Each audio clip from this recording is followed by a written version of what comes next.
Welcome to Ivy's Fortress. I'm Ashante, your reading friend, and we are reading Otter B Trustworthy, written by Pamela Kennedy and Ann Kennedy Brady, illustrated by Zenz.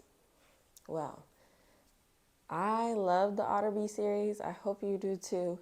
I think it is such a unique storyline because we've read Otter Be Kind, we've read Otter Be Free. So let's keep it up and keep reading about our dear friend Otter B and how he learned some very ethical and empathetic skills. When you keep your promises, then others soon will see that they can put their trust in you. It's how you ought to be. Otter B promised to return his parents' things after building his forts. So how does he end up outside in the thunderstorm looking for a flashlight, tools, and a blanket? Well, before we get started, let's put our reading glasses. Much better. Let's get reading.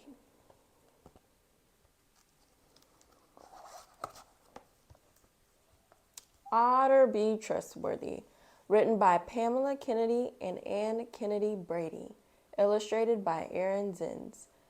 This is a Tyndale House published book in Carroll Stream, Illinois.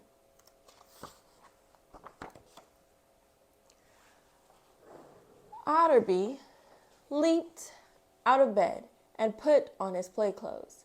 Today, he and his friends were going to build a fort. The sun was shining and it was already getting warm. It was a perfect day for a project, and he had some big ideas for how they could make their fort fantastic. After breakfast, Otter B ran to his dad's workshop. "Daddy, can I use some of your tools?" asked Otter B. "We're building a fort in Tabitha's backyard." "Sure," said Daddy. "Just put them back when you're finished." "I promise." Otter B grabbed some wood scraps, tossed them in his wagon along with the tools, and ran next door. Franklin and Tabitha were already there. The three friends got to work. "I wish we had a blanket for the inside of our fort," said Tabitha, "and a flashlight so we could see at night," added Franklin. "Just a minute," exclaimed Otter B. He dashed back to his house. He grabbed Mama's picnic blanket from the closet. Then he dug around in the kitchen drawers for a flashlight. "Mama, can I use the blanket and the flashlight for our fort?" "Sure," said Mama. "Just bring them back when you're finished." "I promised." Otter B ran back to join his friends. They worked on their fort all day long. When it was dinner time, Tabitha's mama came outside. "Time to finish up for today," she called. Franklin hopped out of the fort. "See you guys tomorrow?" he asked. "Yeah," said Otter B and Tabitha. Tabitha waved goodbye as Otter B grabbed his wagon and zoomed home. Looks like he has some things missing. The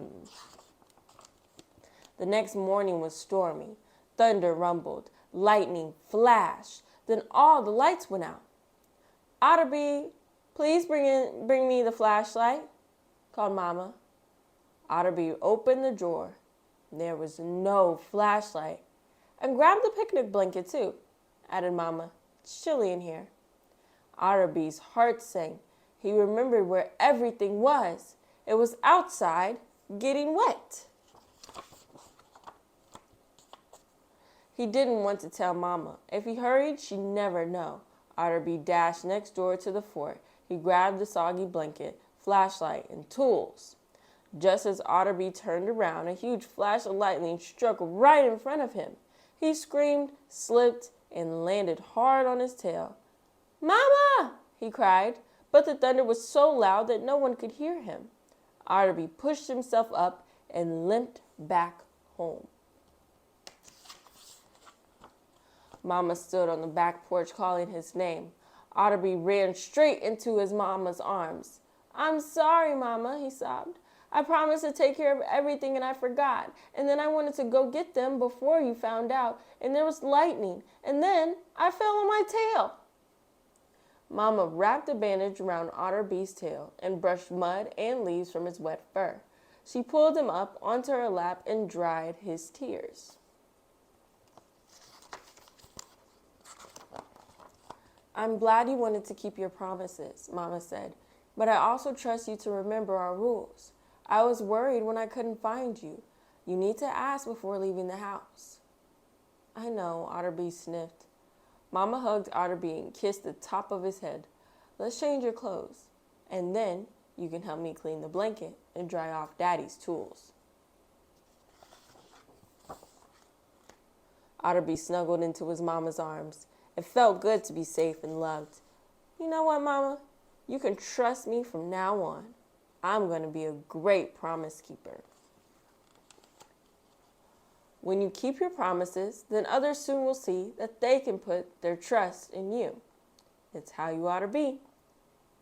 My mouth speaks what is true. Proverbs 8:7. The end, friends. Well, once again, Otter B has figured it out. He has learned how to become trustworthy on this go-round. And I will say that being trustworthy is something that is very prideful. And I think when you can learn to be trustworthy with your friends, then your friends have a respect for you, that they appreciate your honesty, they appreciate your accountability, and they appreciate that you can be responsible to take on tasks that maybe they may not be trustworthy for, or they may have confidence for you to do the things that you do because you have created a record or a history of being a friend that they can trust. So I know Otter B's mom probably wasn't that tough on him and didn't give him like discipline because he left his stuff outside, but it was a great lesson for Otter B to have naturally because he needed something. His mother needed something that was going to benefit everybody in the house, which was a flashlight, and he left it. He forgot it. Even when he promised to say, I'm going to bring it back, and he didn't. So have patience with your friends who may forget things and continue to be a trustworthy individual. Well, that's all I have for you friends today. Catch you next time. Bye. We truly enjoy sharing our adventures with you here at Ivy's Fortress. If you do too, like our videos and subscribe to our YouTube channel. Well, what are you doing? It is your choice, but we'll race you there. Bye.